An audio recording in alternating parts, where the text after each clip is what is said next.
Attendez-moi! Tu tiens pas debout, toi? Oh, je me suis fait mal! Mais non, t'es mort. Allez, ça va?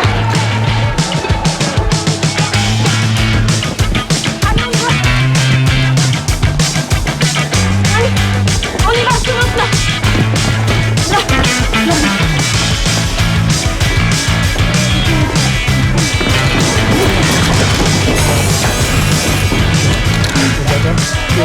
On y va les gars!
Eh bien, rebonjour pour ce deuxième épisode de la 5e journée de Paris Cours de Vent déjà. Donc, on s'ouvre sur la masterclass. Depuis l'année dernière, en tant que, entre guillemets, rencontre du cinéma émergent, on a décidé de montrer des premiers longs métrages. Et la plupart du temps de gens qui ont eu des courts-métrages à Paris Cours de Vent. On va faire une petite entorse cette année, mais surtout, malheureusement, étant donné les circonstances sanitaires, on ne peut pas montrer des longs-métrages. Donc on a trouvé une parade, parce qu'on va quand même mettre à l'honneur ceux qui les font. Et la parade, c'est de les inviter à venir témoigner de leur aventure, puisque évidemment, changer de format comme ça, c'est forcément une aventure. C'est pas les mêmes circuits, c'est pas les mêmes équipes, c'est pas les mêmes, comment dirais-je, les mêmes rythmes, mais c'est de toute façon une aventure et c'est ça qui nous passionne beaucoup. Donc merci beaucoup à Laetitia Kugler d'avoir accepté, comme l'année dernière, de modérer cette table ronde. L'année dernière, on avait une table ronde spéciale écriture avec Baya Kasmi et Michel Leclerc sur la lutte des classes. Là, on va aborder 4 films, donc 4 premiers longs métrages. Je te laisserai le soin de présenter tous nos invités. Je voulais juste vous dire que puisque nous sommes en ligne maintenant, puisqu'on a dû en très très peu de temps retourner le festival intégralement pour pouvoir le retourner comme ça, hein, pas le retourner, c'est-à-dire pour pouvoir le capter, le retransmettre pour que vous puissiez le suivre en ligne. Donc maintenant on dispose de tous les outils en ligne, donc vous pourrez bien sûr poser toutes les questions que vous voulez sur le chat, sur la chaîne YouTube. J'en profite pour dire abonnez-vous à la chaîne YouTube, faites-nous coucou, et puis posez les questions à tous ces réalisateurs, même plus en devenir, puisque déjà un premier long métrage, c'est déjà un accomplissement. Voilà, donc je vais te laisser la parole. Merci Rémi. Et je vais vous souhaiter un très très bon entretien et une grande bienvenue au festival. Merci beaucoup d'être avec nous. Merci Rémi, merci. Et merci d'ores et déjà. On ne sait jamais comment ça se termine une masterclass, alors moi je vais faire les remerciements avant. Comme ça, je suis sûre de pouvoir les faire. Donc, merci à Rémi, merci à Nathalie, bien évidemment, les organisateurs du festival. Merci à Corinne Bernard d'avoir contribué à organiser cette masterclass. Et merci aux distributeurs des films qui m'ont permis de voir les films avant la masterclass, qui est quand même extrêmement précieux. Voilà, je vous encourage effectivement à poser des questions. On a la chance que ce soit en live, donc n'hésitez pas à poser vos questions. On les relaiera. Et je vais commencer par présenter les invités et je vais les charger de présenter eux-mêmes leur film, de faire le pitch. Voilà. Et j'espère que cette masterclass vous permettra de partager un peu de leur aventure du passage du court au long et puis vous donnera encore plus envie d'aller voir les films quand on aura la chance de pouvoir les voir sur les écrans.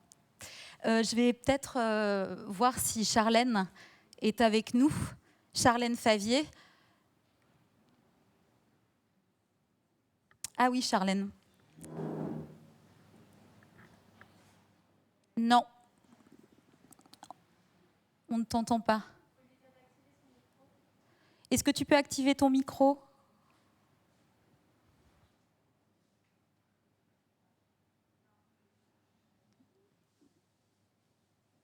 Bon, pendant qu'on fait les petits réglages techniques pour le Skype de Charlène, peut-être je peux présenter Peter Dourounzis. Bonjour Peter. Bonjour, bonjour. Peter, toi tu as fait l'ESRA, tu as été diplômé au début des années 2000 en scénario et mise en scène. Et puis ensuite tu as travaillé dans la vraie vie, j'ai envie de dire. Si ça veut dire quelque chose. Et puis, depuis 2014, tu as réalisé plusieurs courts-métrages jusqu'à Vaurien, qui est ton premier long-métrage, dont le personnage principal est incarné par le comédien Pierre Deladonchamp. Est-ce que tu peux faire le pitch ? Oui, ok. s'il te plaît. Le pitch de Vaurien, c'est en gros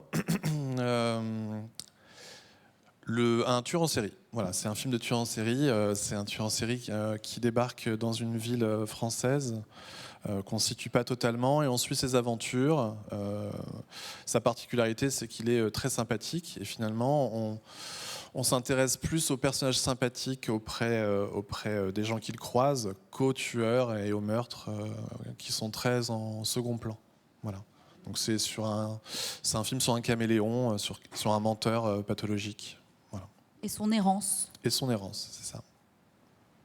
Merci. Fanny Liattard, qui est sans son co-scénariste, co-réalisateur, Jérémy Trouille.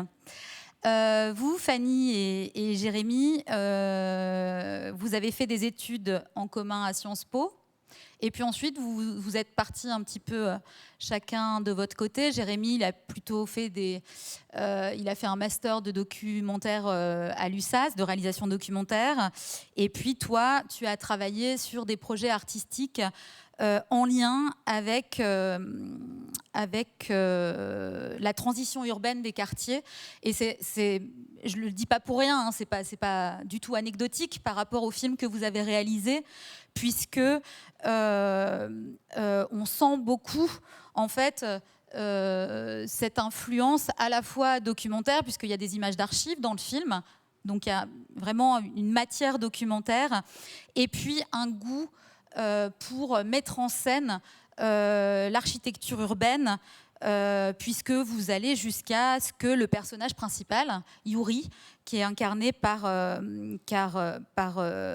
Alseni Batili, formidable comédien, incarne la cité. Donc je te laisse pitcher le film. Merci. Alors Gagarine, c'est l'histoire de Yuri, un jeune de 17 ans qui a grandi et vit toujours dans une cité qui s'appelle Gagarine, et qui est une cité qui existe vraiment, en tout cas qui existait à Ivry-sur-Seine, juste au sud de Paris. Yuri, cette cité, elle est menacée de démolition dans la fiction, et lui va rentrer en résistance parce qu'il refuse de quitter cet endroit, parce qu'il est très attaché à la communauté d'habitants avec laquelle il a grandi, qui est sa famille. Et ce jeune Yuri, il est fan d'espace, et il voit sa cité comme un vaisseau spatial qu'il va essayer de sauver. C'est un film qu'on a tourné à Ivry, du coup, très en lien avec les habitants de la cité Gagarine, qui a été démolie complètement il y a quelques mois. Enfin, ça a terminé il y a 2 mois à peu près. Mais aussi qui ramène de l'espace dans un contexte très, très réaliste. Et j'ai oublié de dire que vous aussi, vous aviez réalisé plusieurs courts-métrages, dont Gagarine, le court-métrage qui a été le prémisse au long-métrage que vous allez sortir dès que possible. Tu raconteras après. On y reviendra. Suliane Brahim, bienvenue. Vous êtes comédienne, sociétaire de l'Académie française. Vous avez beaucoup joué au théâtre, mais aussi au cinéma et pour la télévision. Et vous incarnez le rôle principal du film La Nuée, écrit par Jérôme Genevray et Franck Victor, et réalisé par Juste Philippot. Bonjour. Et pour ce rôle, vous avez d'ailleurs obtenu le prix de la meilleure actrice au Festival international du film de Catalogne. Donc félicitations. Merci. Est-ce que vous pouvez nous pitcher le film ? Eh oui, alors je vais essayer de le faire en pensant au film, dans le sens que je pense que Juste Philippot, le réalisateur, l'aurait pitché en quelques mots. Moi, en tant que comédienne, je vais essayer de le faire aussi. Eh bien, c'est l'histoire d'une mère qui se retrouve seule avec ses 2 enfants en milieu rural. Et elle décide de se lancer dans une nouvelle économie, une nouvelle agriculture, donc dans un business de sauterelles et de farine de sauterelles. Ça marche pas très fort. Et au fur et à mesure du film, le film bascule aussi un peu dans un film de genre. Et elle va finir par donner d'elle-même et de donner de son corps et de donner son sang à ces sauterelles. Et peut-être qu'elle va aller trop loin. Et elle essaye de... Elle est, en tout cas... animée d'un dilemme entre, effectivement, réussir son exploitation et s'occuper de ses enfants. Finalement, l'un est en rapport avec l'autre, mais plus le film progresse, plus les deux ont tendance à se séparer. Et oui, et certainement parce que aussi, de manière un peu inconsciente, elle est seule avec ses enfants. On comprend que le père avait cette ferme et son élevage, qu'il s'est suicidé. Et elle essaie de rester debout, mais c'est plus compliqué que ça. Alors, est-ce que Charlène est avec nous ? Alors, moi, je vous entends. Ah. Je vous entends. Donc... Alors, Charlène. Mais du coup, je vais vous présenter. Et puis, pareil que les autres, je vous demanderai de pitcher le film, sachant que nous, on s'est mis au diapason de slalom au niveau météo. On est dans la neige. Donc, Oui, apparemment, il neige. Moi, je suis à Marseille, mais apparemment, il neige à Paris. C'est ça. Charlène Favier, vous êtes scénariste, réalisatrice et productrice. Vous avez été formée au jeu d'acteur et à la direction d'acteur, et puis vous avez fait la Fémis, où vous avez, on y reviendra, commencé à développer ce scénario. Depuis, vous avez écrit et réalisé des documentaires et des courts-métrages, dont Odol Gori en 2018, avec déjà Noé Habitat, qui est la comédienne qui incarne formidablement le personnage de Lise, un des 2 personnages principaux de Slalom, mais en tout cas le personnage point de vue du film. Exactement. Est-ce que vous pouvez nous pitcher le film ? Alors oui, donc Slalom, c'est très simple. C'est l'histoire de Lise, qui a 15 ans, qui va intégrer une section ski-études dans un lycée des Alpes, et qui va tomber sous l'emprise absolue de Fred, son entraîneur. Donc c'est pas une histoire d'amour, mais c'est une histoire d'emprise. Oui, et on le sent bien tout le long du film, cet étau qui se resserre autour d'elle, et cet isolement, y compris dans le décor d'ailleurs, puisque au fur et à mesure, ils sont plus que tous les 2 dans la montagne, et puis elle finit seule dans la montagne. Donc c'est effectivement une histoire d'emprise d'un entraîneur sur sa sportive. Première question que j'avais envie de vous poser. Est-ce que ce premier long métrage et celui que vous aviez envisagé et ou écrit en premier. Quand on côtoie des auteurs, parfois certains disent bah voilà, j'ai écrit un long, mais on me dit que ça peut pas être mon premier long parce que c'est trop cher, parce qu'il y a trop de personnages, parce que ça correspond pas à quelque chose qu'on a envie de voir en ce moment. Et donc, ça m'intéressait de savoir si votre premier long métrage était bien le premier long métrage que vous aviez envisagé. Oui, complètement. Alors en plus, c'est un peu... c'est-à-dire que moi, quand je suis arrivée à la Fémis, normalement, on arrive avec 2 projets, 2 synopsis d'une page dans le dossier qu'on dépose. Donc on est censé avoir un peu réfléchi à des choses. Alors en effet, j'étais arrivée avec 2 projets, mais qui n'étaient pas du tout slalom. J'avais pas du tout en fait imaginé slalom avant d'arriver à la Fémis. Ces 2 projets que j'avais déposés étaient assez loin de moi finalement. Enfin, il y en avait un que j'ai toujours en tête, mais qui se passait en Nouvelle-Zélande, un autre qui se passait au Sénégal. Enfin voilà, c'était donc 2 histoires proches de moi, mais compliquées à tourner. Et j'étais pas, je pense, en fusion totale avec ces 2 sujets, ou en tout cas, c'était pas le moment. Et au bout de quelques mois d'atelier, tout de suite, et ça, je pense que c'est mon côté un peu productrice, je me suis dit, c'est pas les bons projets. C'est pas les bons projets pour un premier long. Et du coup, j'ai fouillé un peu à l'intérieur de moi, et il y a les premiers ingrédients de slalom qui sont arrivés. Alors, il y avait déjà la montagne, la station de ski où j'ai grandi. Quand même à travailler dans les courts-métrages. Il y avait le parcours d'une jeune femme qui s'émancipe, qui cherche son identité, qui erre un peu dans la vie. Oui. Ça coupe un peu. Ouais. Laissera. Non, pas du tout. J'avais pas de projet de fin d'études spécialement. C'est juste que j'y ai pensé dès mes 18 ans, donc en entrant à l'ESRA, et j'y repensais en sortant.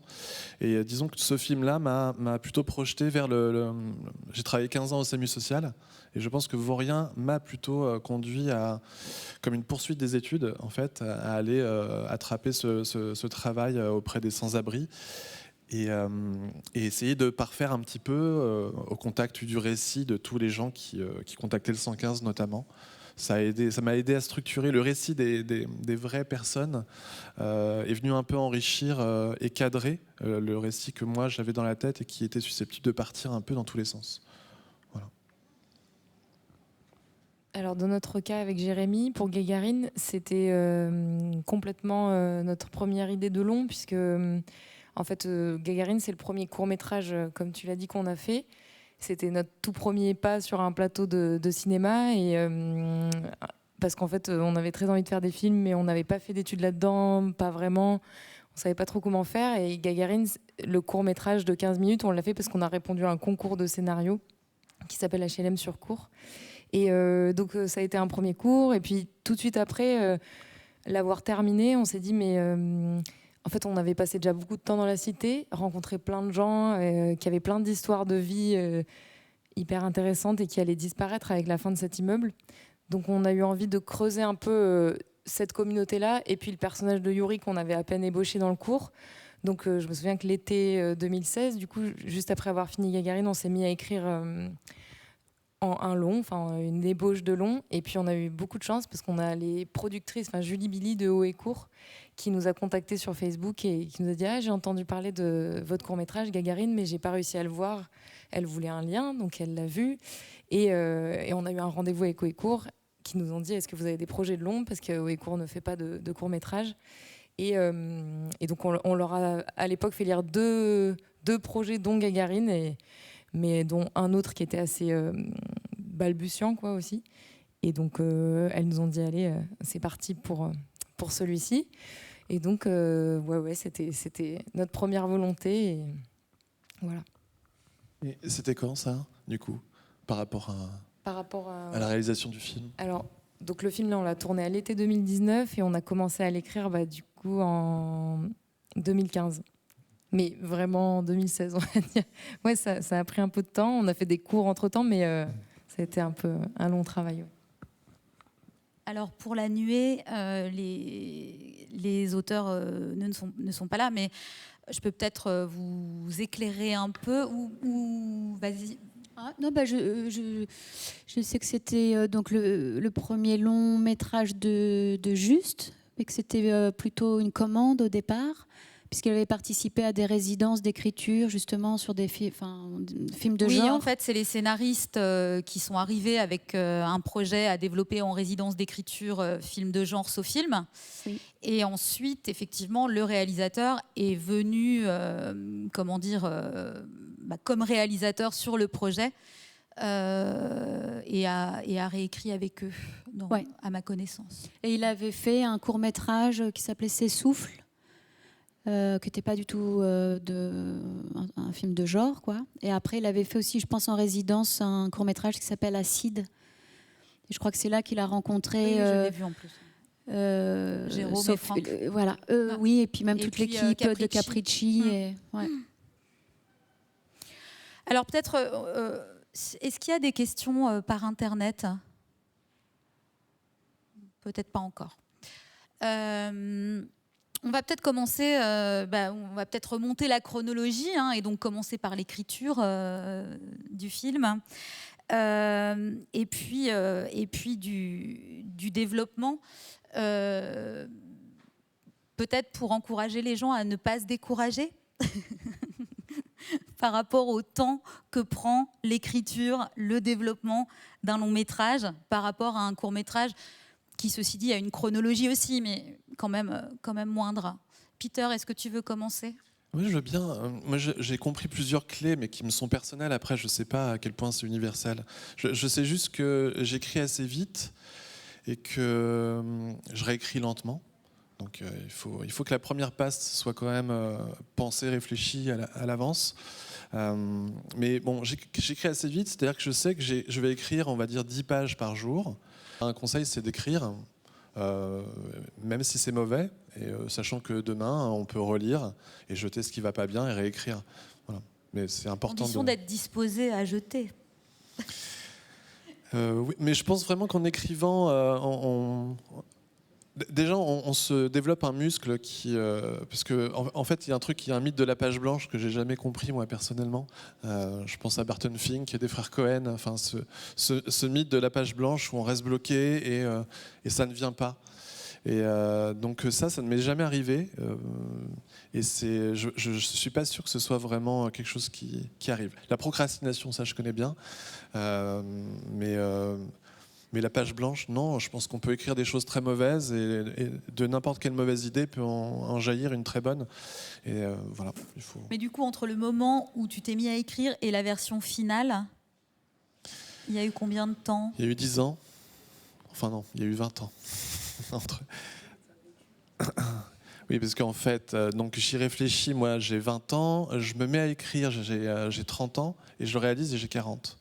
Donc c'est sûr que je ne suis pas la même personne et je ne porte pas le même regard sur ce que j'ai écrit, c'est sûr.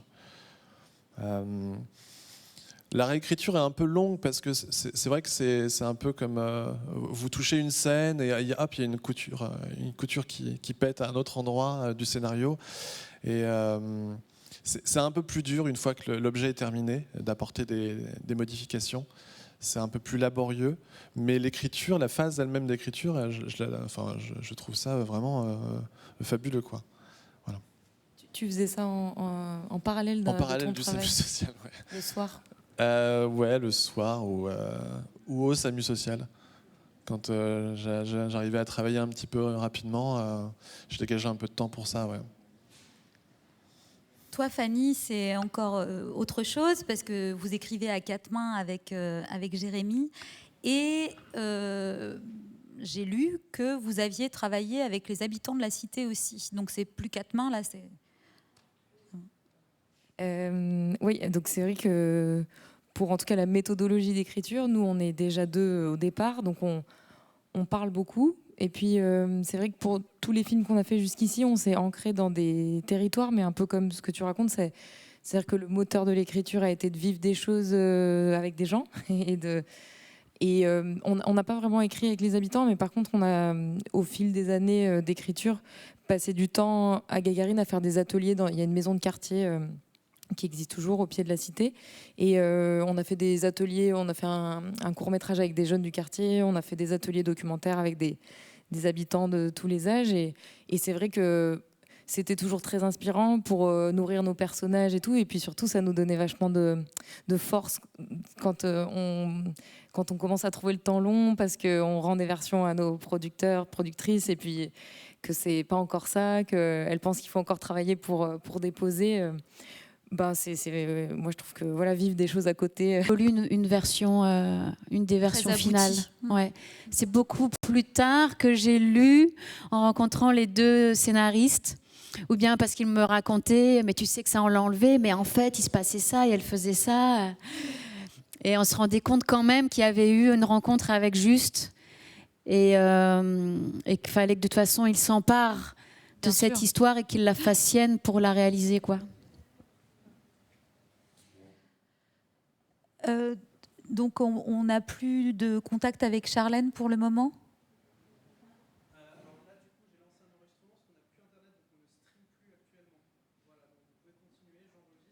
D'accord. Ok. Mais est-ce que Charlène m'entend? Non plus. Non. D'accord. Il n'y a plus rien. Ok. Bon. Bah, on reviendra sur l'écriture à la Fémis de Slalom. La question des collaborations, je voulais la poser effectivement, votre collaboration avec Benjamin Charby à la réécriture, enfin à l'accompagnement d'écriture, mais tu en as déjà parlé. Et puis moi, ce qui m'intéressait aussi, c'est de savoir quelle a été votre relation avec vos producteurs-trices pendant le développement. Déjà, non, je reviens en amont. Est-ce que vous avez, tu y as répondu aussi, mais tu vas peut-être pouvoir développer, est-ce que vous avez travaillé pour le premier long avec vos producteurs de courts-métrages? Donc toi, Fanny, non. Non, alors nous, le premier cours, on l'a fait avec une boîte qui a coulé depuis, qui s'appelait Caporal Film. C'est pas nous qui ont fait couler, mais ils ont fait... Ils faisaient de la pub et en fait, à ce moment-là, Jérémy commençait à travailler avec eux. Et quand on a voulu faire le court-métrage, ils ont accepté de nous avancer l'argent qu'on espérait gagner à la fin du concours en faisant le film. Et en fait, c'était quand même... du coup, nous, notre premier court-métrage, on a l'impression d'avoir tout fait parce qu'on on était dans une énergie où... On connaissait personne, on n'avait jamais rien fait, donc on avait un numéro de pote qui avait fini la Fémis, qu'on a appelé et qui nous a donné une cascade de numéros après qui ont fait qu'on a réussi à constituer une super équipe, même pour un premier cours.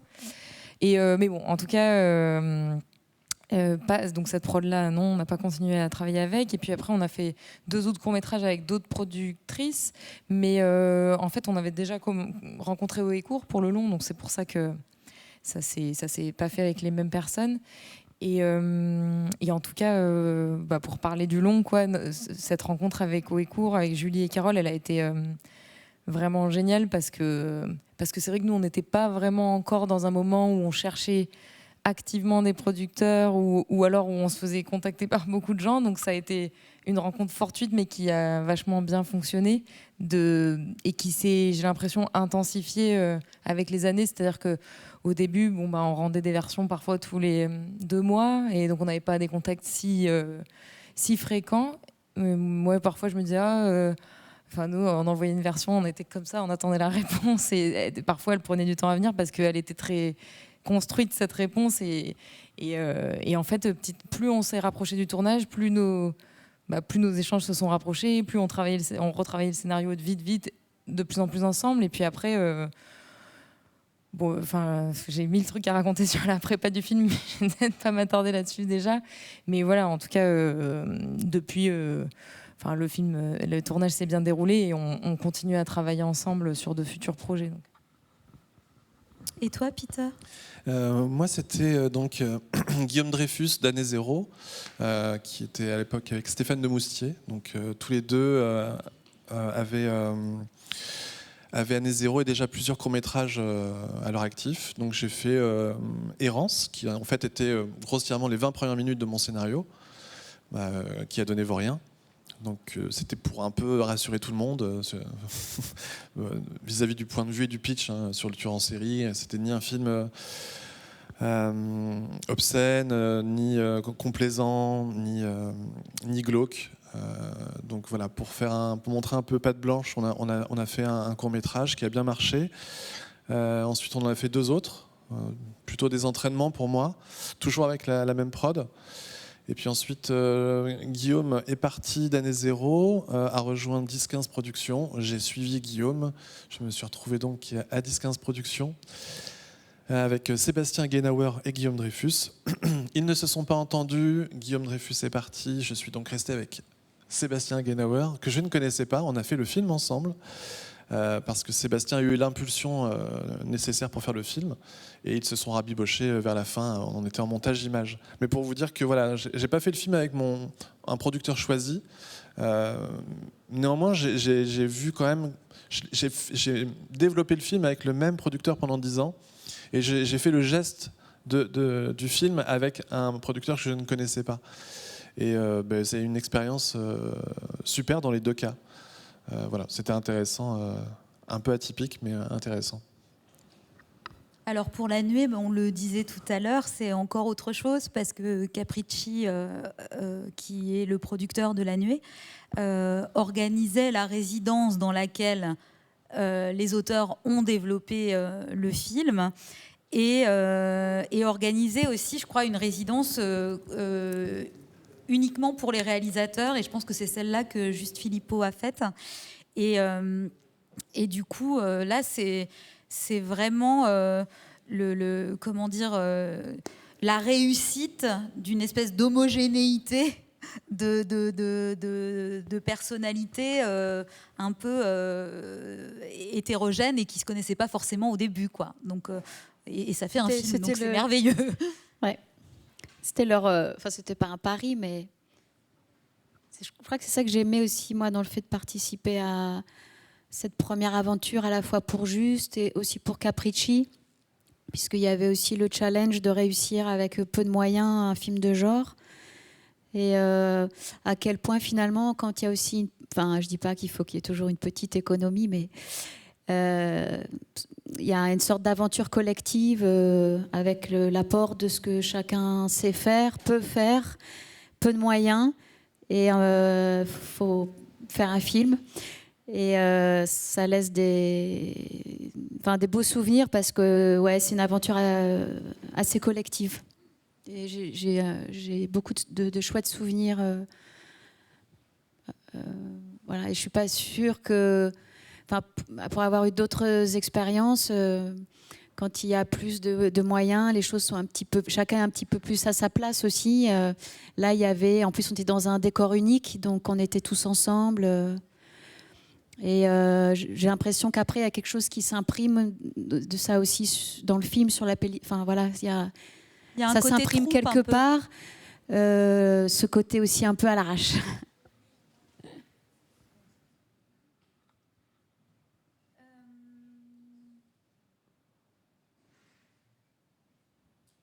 Oui, ce qui est intéressant aussi peut-être pour tous ceux qui nous regardent, c'est comment les films se sont faits, alors pas forcément le budget du film, mais grâce à quelles aides et grâce à quel financement les producteurs, Tris, ont pu monter les films. Est-ce que vous avez sollicité des aides à l'écriture dès le début? Est-ce que vous n'avez pas du tout sollicité d'aide à l'écriture et c'était plutôt des aides au dev et à la prod? Enfin voilà, un petit peu le parcours au niveau des aides et des financements des films. Moi, je sais que sur l'aide au développement, l'aide à la réécriture, à l'écriture, à la réécriture, on les a sollicités et obtenus. Donc, c'était un signal positif. Mais c'est vrai qu'ensuite, je me souviens que mon producteur me prévenait qu'il ne saurait pas faire un film sans l'avance sur recette du CNC. Donc on l'a tenté 1 fois, 2 fois, même 3 fois, on a eu une dérogation. Et on est monté en plénière et à chaque fois, ça a coincé sur la question morale, justement, du point de vue du tueur en série. Et on avait beau revenir la troisième fois avec un court-métrage qui avait eu le prix Unifrance, par exemple, c'était pas suffisant. Donc c'était un peu décourageant. C'était un petit peu plombant. C'était dur. Et j'étais un peu sceptique sur le fait que le film se fasse. Et à vrai dire, j'en avais un peu marre de ce projet. J'étais prêt à passer à autre chose. Quand ça veut pas, c'est pas grave. Hein. Je pense qu'un auteur a l'habitude de développer plusieurs projets parce qu'il ne sait jamais lequel va aller jusqu'au bout. Donc celui-ci, j'avais fait un peu mon deuil. Et puis la machine s'est relancée au Festival des Arcs, où on a eu un prix. C'est Rémi Burat d'Arte qui a récompensé mon court-métrage, qui venait de le voir avec 4 ans de retard, et qui avait aimé. Et mine de rien, il nous donne une petite bourse. Je crois que c'est moins de 100 000. Mais boum, c'est le signal pour lancer le film. Et on a une région, la région Nouvelle-Aquitaine, et rien d'autre, et on se lance. En fait, on se lance, on n'a même pas 150 000 euros. Ok, donc là c'était chouette, mais du coup c'était un peu flippant. Mais voilà, je pense qu'ils ont eu un peu peur, les producteurs. Mais voilà, je parlais de gestes tout à l'heure de faire. Tout le mérite revient là-dessus aux producteurs, quoi. Ils savaient que ce faisant, comme une boule de neige qui dévale une pente, ils allaient grossir petit à petit. Bon, on n'était pas très gros à l'arrivée, on devait être à 500 000 euros de budget, mais on l'a fait et on n'en a pas souffert. Et je te rejoins sur ce que tu décrivais des conditions quand on n'a pas beaucoup d'argent. Bon, je n'aurais pas craché sur 200 000 de plus, mais disons que personnellement, moi je sais que faire le film, c'est aussi important, voire plus que le résultat final. La façon dont on le fait, comment on est avec les gens, les comédiens, l'ambiance qu'il y a sur le plateau, etc. C'est plus important pour moi que le résultat. J'étais prêt à faire une croûte, mais que ça se passe vraiment super bien, quoi. Et donc j'avais peur que le budget m'empêche de réaliser le film dans de bonnes conditions. Et finalement, on n'a pas fait d'heures sup, on n'a pas souffert. Il y avait une bonne ambiance, on a bien mangé, on était bien logés. Malgré le peu d'argent, et c'est la chose dont je suis le plus fier, quoi. Mais vraiment, mais largement au-dessus de tout le reste. Tu as dû faire des sacrifices sur ton scénario ou pas tellement? J'ai fait des coupes un peu... voilà. Il manque 5000, boum, on coupe 3 pages.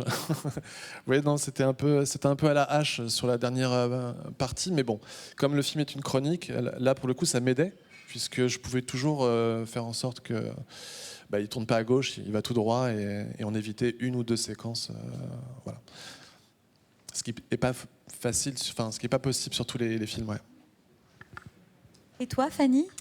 Alors, donc, nous, on a commencé à demander des aides à l'écriture. D'abord, Image de la diversité au CNC, qu'on a eu, et c'était super. Enfin, heureusement qu'il y avait les aides à l'écriture, quoi, pendant ces années de développement, parce que ça nous a permis de vivre. Et on a eu aussi l'aide à l'écriture de la région Île-de-France, qui est, je ne sais plus maintenant si c'est exactement la même chose, mais c'était super. On l'a demandé un peu plus tard parce qu'on a mis presque 1 an, je crois, à faire le dossier, qui en tout cas, quand on l'a posé, était très compliqué. Enfin, un gros dossier parce qu'on le dépose avec une structure associative, souvent. Oui, pour faire un atelier. Voilà. Et nous, on avait déposé avec la maison de quartier de Gagarine à Évry. Et en plus, en fait, ça a été génial cette aide-là aussi parce que donc on a une aide en contrepartie un peu de faire des ateliers. Donc nous, on a fait ces ateliers dont je parlais tout à l'heure avec des habitants dans la maison de quartier, ce qui nous a permis de nourrir l'écriture. Et puis aussi, cette aide, elle donne accès à des consultations avec un scénariste. Et nous, donc c'était pas encore Benjamin Charby, mais c'était Laura Piani.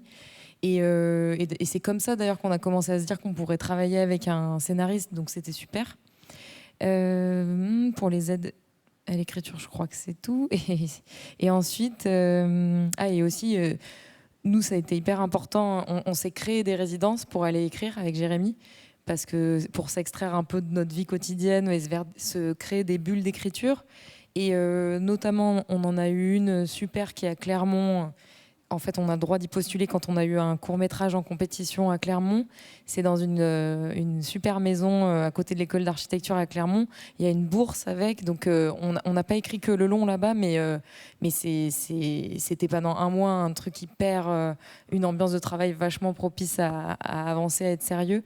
Puis sinon, dès qu'on a pu, on est parti 1 mois à Marseille, là partout où on a des copains et où on pouvait s'enfermer un peu dans un endroit pour écrire.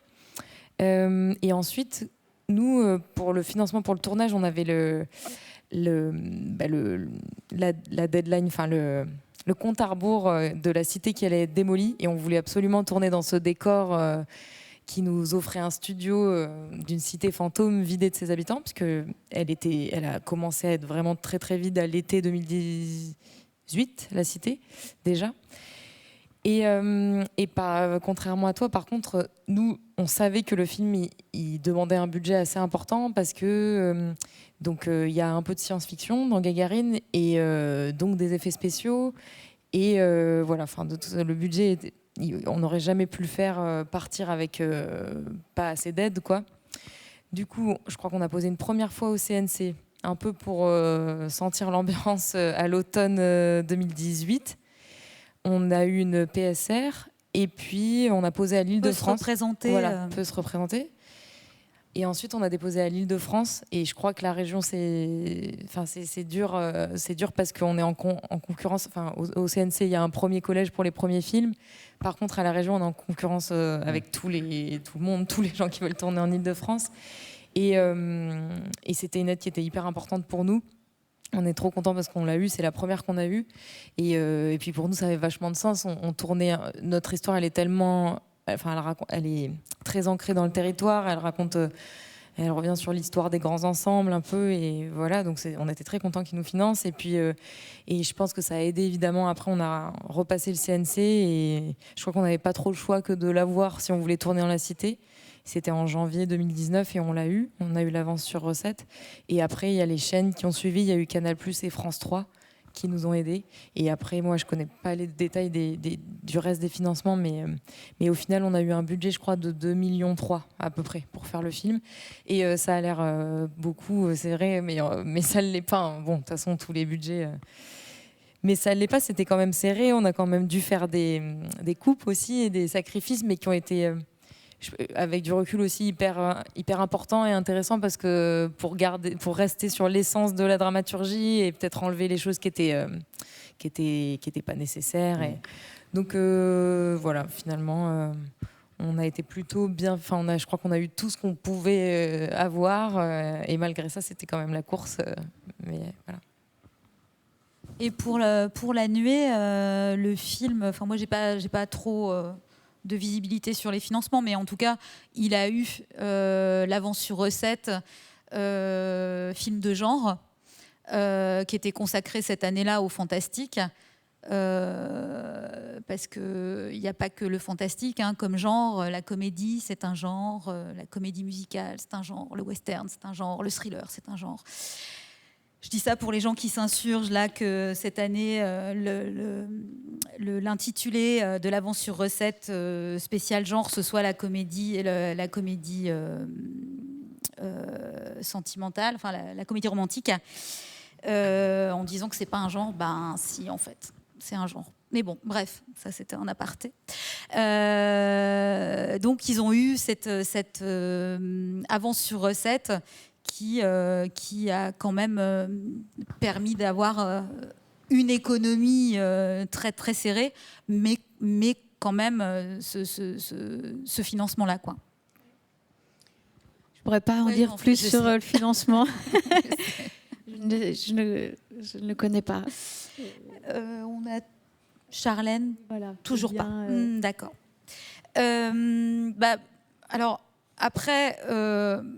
Peut-être avant de parler vraiment à ce qui est peut-être à la fois excitant et un petit peu effrayant dans le changement de format en passant du court au long, peut-être on peut parler du casting. À la fois pour le choix des comédiens de votre côté, et puis peut-être Suliane, moi je voulais vous interroger en tant que comédienne, est-ce que ça change quelque chose dans la manière dont on lit, dont on reçoit un rôle, que ce soit un premier film, un premier long, je veux dire, ou est-ce qu'il n'y a pas du tout d'a priori et de... Non, après, moi, Après, j'ai fait plus de théâtre que d'images, donc le souvenir que je garde après des rencontres que j'ai pu faire avec des réalisateurs, c'était avant tout des rencontres avec un réalisateur et une personne et un rêve.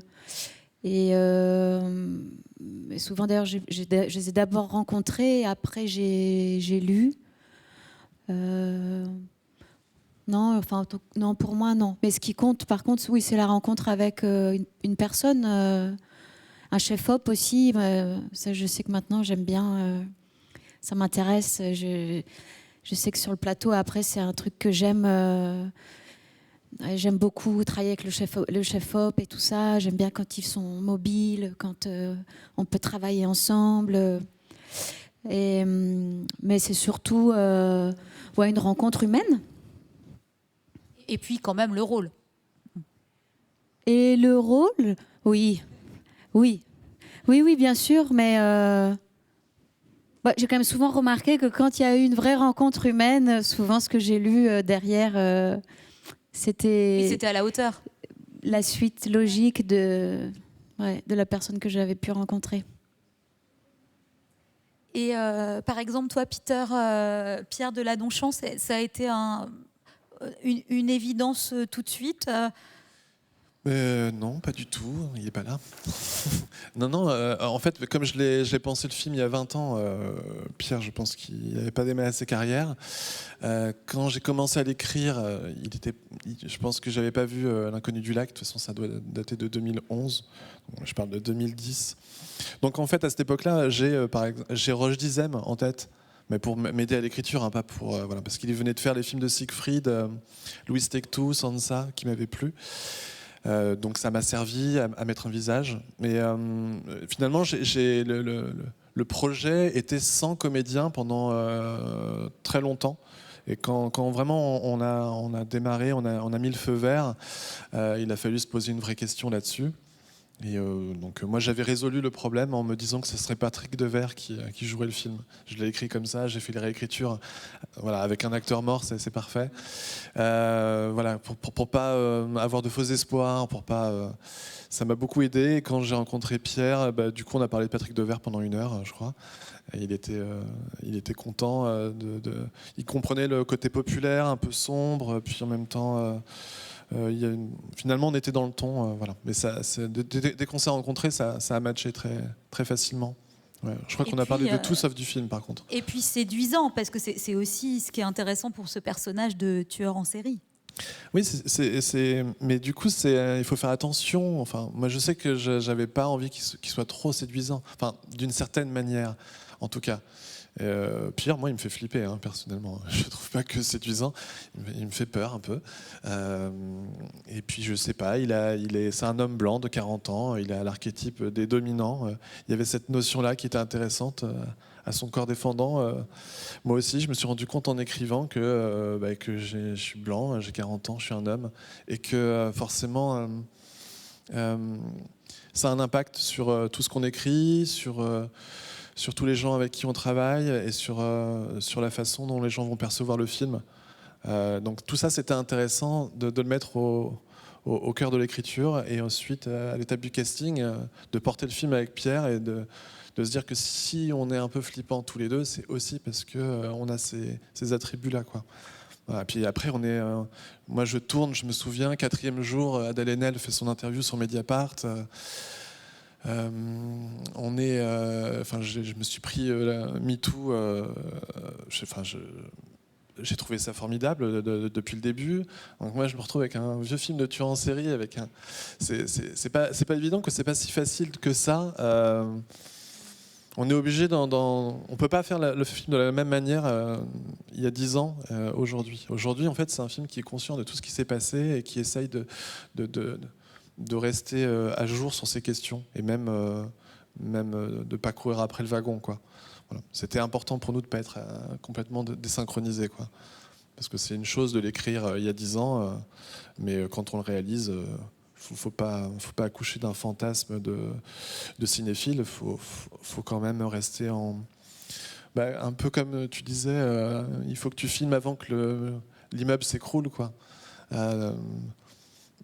on est obligé dès lors qu'on met du social dans son film, d'être en phase avec l'actualité. C'était le plus passionnant vis-à-vis des comédiens et l'écriture, la temporalité dans laquelle on tournait. Voilà, Et tu me racontais tout à l'heure que vous vous empêchiez l'un l'autre sur le tournage d'être dans le cliché ou Est-ce que tu peux... Oui, parce que par exemple, je me souviens que Pierre, il a vu Joker qui sortait en salle. Et il est revenu, il me fait quelques prises en surjeu. C'était drôle parce que il avait envie de construire un personnage, quoi. Et le danger, c'était justement de construire quelque chose. Et puis moi, c'est mon premier long. Alors forcément, j'ai des petits fantasmes de plans bizarres, de trucs qui sont références à je sais pas quoi, De Palma ou autre. Et on s'est calmé un peu l'un l'autre et on s'est dit qu'il fallait qu'on soit raisonnable, qu'on fasse le film le plus sincèrement et honnêtement possible. Voilà. Mais c'est normal. Je pense qu'on a tous des petits écarts sur les comédiens. Je ne sais pas si vous vous rendez compte quand ça surjoue, mais je pense que si, en fait. Mais parce que vous demandez s'il y a une différence à la lecture entre le scénario d'un premier long ou bien. Et alors, lecture, je pense, je crois pas. Mais en revanche, dans la rencontre, il y a toujours quelque chose de spécial quand on est face à quelqu'un qui va réaliser son premier long métrage.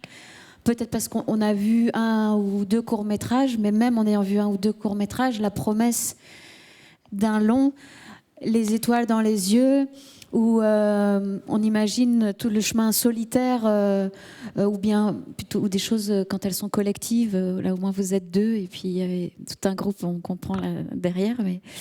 Et en fait, ça, c'est quand on est acteur, on sent ça. Et ça donne envie de plonger ou pas, mais c'est important. Dans la rencontre, et on n'a pas forcément ça avec des réalisateurs qui sont plus aguerris. Après, chaque film est une promesse en soi, mais celle du premier long, elle est particulière, quoi. Alors, il y a une question par Internet. Alors, il y avait une question par Internet avant qu'on ait ce petit bug technique, mais le jeune homme n'avait pas de compte YouTube, il a trouvé mon nom sur Facebook, il me l'a envoyé par invitation de message. C'est une aventure aussi. Si vous répondez pas, je pense que je vais me faire engueuler après.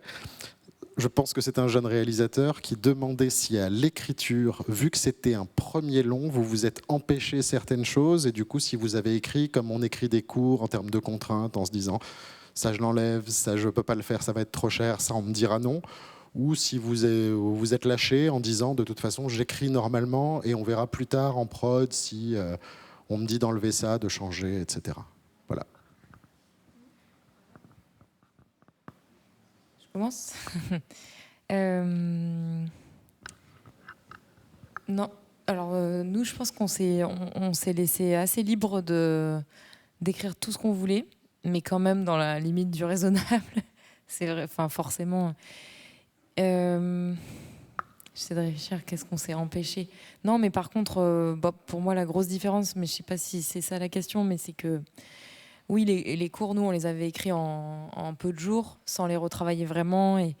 Mais en fait, là, par contre, on a compris que pour tenir sur 1h30, quand même, ça allait être différent et qu'on allait être dans une recherche de dramaturgie plus solide. Et on avait envie, en plus, qu'on puisse s'accrocher à l'histoire du film, que ce soit... Enfin, forcément, on rêve tous que ce soit grand public, en même temps que ce soit pas formaté. Enfin, bon, et donc c'était important. Et puis on voulait de l'émotion, quoi. Et je pense que ça passe aussi par la construction du récit. Et ouais. Et du coup, ça a été quelque chose qu'on s'est forcé à faire, parce que nous, avec Jérémy, je pense qu'on est tout de suite, on a une écriture plutôt visuelle. On a envie, on écrit des scènes, des plans, des trucs, et puis. Après, les productrices, elles nous disent bon, ben, là, c'est bien, mais si la poésie, l'esthétisme, on l'a, maintenant, on va en enlever un petit peu. Et puis, on va laisser plus de place aux personnages, à la dramaturgie, tout ça. Donc, ça a été un exercice qu'on s'est forcé à faire et qu'on a été aidé à faire aussi par les co-scénaristes, enfin, par les scénaristes avec qui on a travaillé. Et non, et je dirais qu'on s'est senti assez libre, nous, d'écrire ce qu'on voulait, mais par contre, en prépa, on a dû couper des choses, notamment Bon, il y a de la pesanteur dans le film, et on en avait écrit. On était hyper excités à l'idée de faire de la pesanteur dans tout plein d'endroits de la cité, la cage d'escalier, les couloirs, l'appartement de Yuri et tout. Et donc on en avait un peu trop mis, c'est des choses qu'on a coupées. On avait mis un gros incendie à un moment, enfin, sans spoiler l'histoire. Et en fait, ça c'était intéressant en travaillant avec notre chef déco. Elle nous disait, Marion Burger, qu'elle trouvait que dans notre film, il y avait tous les éléments, et que elle pensait que ça serait intéressant de se concentrer sur un plus précisément. Donc ça a été l'eau. Dans le film, il y a un jardin, donc il y a un système d'eau qui alimente le jardin, il y a de la glace, enfin, il y a comme ça ce truc récurrent de l'eau, et qui raconte aussi la vie qui s'infiltre partout, où elle n'est plus vraiment, puisqu'il n'y a plus d'habitants dans la cité. Et donc ça nous a aidé dans la réflexion à abandonner l'incendie qui coûtait très cher, des choses comme ça. Mais on les avait écrites, et je ne crois pas qu'il y ait eu trop de remarques de la part de nos productrices sur ça coûte beaucoup trop cher, ne le faites pas. Comme ça me fait penser, puisqu'on parlait du casting, nous, j'ai trouvé qu'on a... Mais je pense que ça dépend aussi des films. Nos comédiens principaux sont des comédiens assez jeunes, et on savait rapidement qu'on allait faire un casting sauvage, enfin qu'on n'allait pas forcément faire appel à des comédiens... Enfin, pour le rôle de Yuri, le personnage principal, qu'on n'allait pas faire appel forcément à un comédien expérimenté. Et du coup, ça a été le cas. On a fait un long casting pour trouver Yuri. Par contre, il y a aussi Lina Koudry qui joue dans le film, et d'autres comédiens plus expérimentés, plus pro. Enfin, pro, je sais pas, c'est toujours difficile la différence, mais ouais. Et toi, Peter, est-ce que tu t'es interdit d'écrire des choses Ouais, moi je fonctionne pas tout à fait pareil. Moi je vais plutôt écrire dans la contrainte. J'ai tout de suite, j'ai un petit producteur dans ma tête en fait, qui me dit que ça sert à rien. Mais j'essaie de pas me frustrer, c'est-à-dire que si j'ai envie d'écrire une scène d'incendie, je l'écris et je la mets dans un cahier B. Donc c'est à côté du scénario, c'est une sorte de voilà, comme ça je l'écris et je me suis pas frustré. Et d'ailleurs cahier B qui peut servir soit dans les essais avec les comédiens, pour pas qu'ils s'épuisent sur une scène qu'ils vont devoir jouer plus tard. Parfois, donc, ils ont une scène qui a été coupée au montage, en fait, avant même d'être intégrée au scénario. Donc ça, c'est pas mal. Donc je me frustre pas. Mais moi, ce qui me guide, c'est pas seulement le budget. Pour répondre à la question, c'est l'ennui. J'ai peur de faire chier le public avec mes histoires. Du coup, je pense que quand je me relis ou quand je regarde le film en salle de montage, je me mets à la place de quelqu'un que ça intéresse moyennement, et je vois si je suis pas en train de lui faire ouvrir les veines, quoi. J'essaye vraiment. Donc voilà, ça c'est mon. Mais déjà à l'écriture, j'y pense beaucoup. Est-ce que je suis en train de l'écrire pour moi, pour l'idée romantique que j'avais du personnage? Est-ce que c'est pas redondant avec une autre séquence? Voilà. Je l'écris, mais généralement je la mets de côté. Et mon seul leitmotiv, c'est ne pas faire chier le public, ne pas l'ennuyer, quoi. Mais pour rajouter un petit peu, c'est vrai que ça dépend des gens. Il y a des gens qui, toi, tu dis que tu aimais écrire, et nous, je pense qu'on est pareil avec Jérémy. On parle, puis après on se sépare en général, et on se met à écrire. Et de l'écriture naissent les idées, quoi, souvent. Enfin, ça fait avant. Et effectivement, je pense entre tout ce qu'on a écrit et ce qui reste à la fin dans le scénario, il y a eu un gros épurage, quoi. Mais enfin, il y a beaucoup moins de choses. Mais c'est vrai que par contre, je trouve que c'est. Enfin, en tout cas pour moi, c'est cool de se sentir libre d'écrire. Tout ce qui vient, quoi. Et après. Mais tu vois, tu dis de l'écriture naissent les idées, je suis d'accord. Et c'est un truc que j'ai l'impression que l'industrie n'a pas totalement compris, puisque à chaque fois on nous demande de pitcher des projets qu'on n'a pas encore écrits totalement, quoi. Donc on nous demande en gros de raconter des vacances en détail où t'es pas encore allé, quoi. C'est très particulier. Donc je sais bien que le financement nécessite qu'on ait une idée claire déjà de son projet.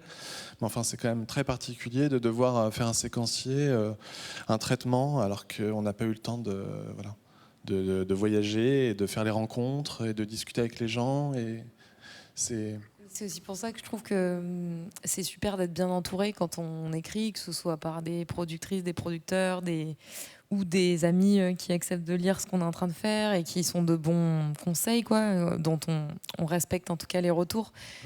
Parce que, ouais, c'est Ouais, non mais voilà, j'en parlerai plus tard. Moi, en tout cas, quand j'accompagne des auteurs, y compris sur des premiers films, c'est vrai que j'ai tendance à leur dire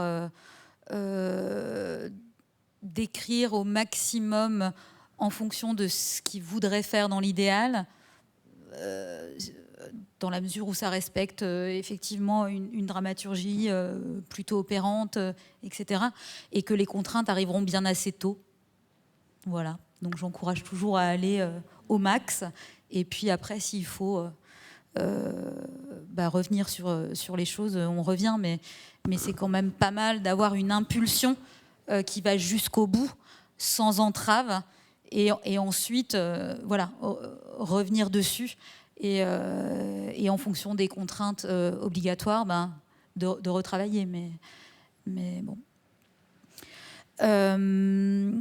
Alors, côté réalisation, je voulais vous interroger aussi sur l'excitation, l'appréhension de passer d'un format à l'autre avec heureusement, des temps de tournage allongés, une équipe plus importante, un casting peut-être plus intimidant. Parce que, en court-métrage, on n'a pas forcément des comédiens très reconnus. Je voulais que vous nous parliez de ça. Je peux commencer. C'est la meilleure partie. Je pense que l'écriture mise à part, qui est pour moi en tout cas un truc un peu solitaire, j'ai l'impression d'être autiste, tout seul, je parle à mon miroir. C'est vraiment très particulier l'écriture. Je me retrouve ensuite dans une phase complètement différente où effectivement on est face à des gens qui ont de la bouteille, qui ont déjà une vision du film. Moi je trouve ça vraiment, je trouve ça passionnant. J'aimerais bien, c'est trop court en fait un tournage, c'est déprimant quand ça s'arrête. Non, j'aime vraiment ça. Je suis content aussi d'avoir utilisé les 15 années au SAMU social pour perdre la pression, le stress, qui fait que j'ai pu prendre du plaisir. J'avais pas un gramme de stress. Ça m'a rendu un peu suspect d'ailleurs. Les 2 premières semaines, ils ont cru que j'étais complètement inconscient, mais j'étais de bonne humeur et j'étais tranquille et on finissait à l'heure et je forçais pas. Et c'est vrai que c'était un vrai bonheur. Et les comédiens avaient tous, venaient tous d'écoles différentes. Il y en avait, c'était l'impro, d'autres le théâtre de rue, d'autres comme Pierre. Je pense que dans le Guiraudy, il avait commencé. Il n'était pas fort. Je sais pas. Il avait fait un cours Florent, il me semble quand même. Mais c'était génial d'avoir toutes ces écoles différentes, tous ces visages. Et puis moi j'avais plein de seconds rôles en fait. C'est ce qui me plaisait le plus dans mon projet, c'est que j'ai un personnage central, mais derrière une vingtaine. Et rien que de participer aux essais, trouver les comédiens, c'était fabuleux ça, vraiment. Meilleure partie du job. C'est vrai que moi, en fait, en tout, avec Jérémy, on avait, je pense, fait 12 jours sur un plateau, en tout, dans les 5 ans avant de tourner le long. Donc, se dire qu'on va faire 35 jours, moi, ça me paraissait une montagne. Je me disais, mais là, tout ce qu'il y a à préparer, en plus... déjà, le casting, c'est un énorme défi quand on n'a pas le comédien principal, quoi. Et puis ensuite, former des binômes, des trios... Et nous, une des grosses questions spécifiques à notre film sur la prépa aussi, c'était que nous, ça faisait 5 ans qu'on passait beaucoup de temps dans cet endroit à Gagarine, qu'on avait des liens d'amitié avec plein de gens. Et du coup, tout ça a été très précieux pour nous. Et on avait peur, quoi, qu'en ramenant une équipe de cinéma, même si y a eu une imbrication, il y a des gens qui ont participé au film du quartier, mais on avait peur que ça se passe pas bien. Et en fait... franchement, ça s'est trop bien passé. J'ai l'impression que toute l'équipe technique a compris qu'il y avait un truc qui se jouait, qui faisait partie de la vraie vie. Et du coup, il y a eu une rencontre. Et tu parlais d'énergie tout à l'heure. Je trouve qu'il y a eu une énergie hyper belle sur le tournage. Et pour revenir à la prépa, moi, ce que je trouve super, c'est quand on a rencontré des productrices ou des producteurs qui nous accompagnent bien. En fait, c'est pas à pas, quoi. Toutes les étapes, on les coche petit à petit. Et finalement, la montagne, on l'a gravie tout doucement. Et nous, quand on est arrivé sur le plateau, en plus, comme on est deux, on se prépare beaucoup ensemble avec le chef-op Victor Seguin avec qui on travaille. On prépare énormément parce qu'on a des envies quand même de mouvements de caméra et tout. On avait découpé en plus dans des décors qu'on connaissait. On avait répété toutes les scènes avec nos comédiens, réécrit les dialogues en fonction des répétitions.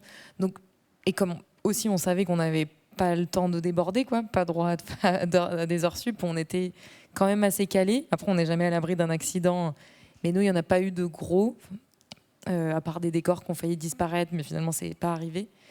Et du coup, comme tu disais, moi, franchement, c'était un bonheur, parce que c'est vrai que l'écriture, c'est un temps long, puis il y a des hauts, des bas et tout. Là, je trouve que nous, au début de la prépa, c'est monté en puissance dans un niveau d'intensité et puis de rencontres avec plein de gens, toute l'équipe, tous les assistants. Enfin, c'est quand même je sais pas, on fait un métier magnifique, quoi. Je trouve. Je sais qu'il y a des films, ça dépend des films, et il y a des films sur lesquels l'ambiance dans le tournage correspond à celle du film. Et si le film est très triste, peut-être qu'il y a un truc qui se joue. Mais en tout cas, moi j'ai adoré, quoi. Je crois qu'on a fait un film assez optimiste et l'ambiance du tournage était là-dedans. Et puis en tout cas par rapport au court-métrage, moi j'ai trouvé que c'était finalement assez semblable, mais en plus long et du coup en vachement plus kiffant, quoi, parce que à la fin de la première semaine, nous on avait fait c'est comme si on avait fait un court-métrage. Il restait 4 semaines devant nous. C'est vraiment un endroit d'expérimentation où petit à petit, je pense qu'on se détend de plus en plus, parce que c'est vrai que c'est notre premier long. Oui, c'est ma question, vous avez stressé un petit peu ou pas du tout?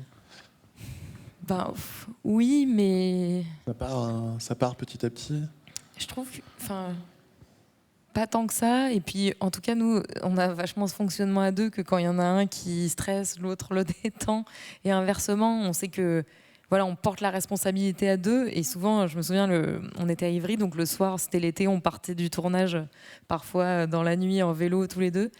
Et on se disait, waouh, on a accompli une journée de plus. Et puis, la chance qu'on a de partager ce truc, parce que c'est vrai que moi, je sens quand même sur le tournage qu'on porte une responsabilité qu'on est tout seul à porter. Donc, nous, on la porte à deux. Moi, je l'ai senti parce que j'ai fait 2 jours de tournage où j'ai joué dans le film pour essayer. C'est dur d'être comédien. Mais en tout cas, c'était marrant parce que du coup, j'ai senti que je lâchais un truc qui était de la partie de la réalisation, et sûrement que je prenais autre chose en charge, mais je me suis rendu compte, quoi, du poids que j'avais un peu sur les épaules en passant de l'autre côté. Et voilà. Mais c'était quand même du bonheur. Oui, c'est stimulant plus que tétanisant, heureusement. Après, non, mais de toute façon, les histoires de tournage, je pense qu'il y a des trucs vraiment durs qui se passent pendant des films. Nous, par exemple, le plus dur, ça a été que il y avait notre comédien, il devait voler en apesanteur. Et en fait, pour voler en apesanteur, il faut avoir un gainage du corps, vraiment un truc particulier. Et du coup, là, il était câblé dans tous les sens, ça lui faisait assez mal. C'était des prises assez longues et ça marchait pas, quoi. Du coup, voilà, faut être réactif, se réinventer. Et puis, heureusement, on n'est pas tout seul. Il y a plein de gens très talentueux autour de nous qui ont des solutions techniques à apporter et artistiques. Donc, voilà. Et sur La Nuée, comment ça s'est passé dès le départ avec les autres comédiens et avec le réalisateur, Juste Philippot? Est-ce qu'il était détendu comme Peter ou moins détendu? Juste, c'est quelqu'un de très lumineux. Donc, il y avait beaucoup de lumière sur ce plateau de tournage et en même temps pour raconter une histoire assez sombre. Et dès le début, lui, je crois que ce qu'il a aimé dans le scénario qu'on lui proposait, c'était en fait la cellule familiale, donc cette mère avec ses 2 enfants. Donc je sais qu'il a eu beaucoup de plaisir à faire le casting. Ils sont formidables, hein, d'ailleurs, les 2 enfants. Ouais. Super. Je les adore. Et en fait, c'est vrai qu'on s'est rencontrés tous les 3, donc il s'est passé quelque chose en fait entre nous 3, et je crois que Juste était tellement heureux de ça, et on a tout construit après autour de ça. Donc et même lui, je crois que c'était même quand il y avait, parce que comme donc il y a un incendie, il y a des scènes dans le lac gelé, il y avait des choses un peu extrêmes, mais on les a bravées parce que juste protéger toujours cette chose autour de nous trois et de raconter cette histoire avant tout. Et que si quelque chose venait abîmer ça, alors il le laissait Enfin, il faisait des choix aussi. Peut-être même il a enlevé des trucs d'ailleurs du scénario quand il s'est dit trop compliqué, il y a trop de fatigue, ou il faut le préserver aussi parce qu'il y avait Raphaël qui avait, je crois, 13 ans.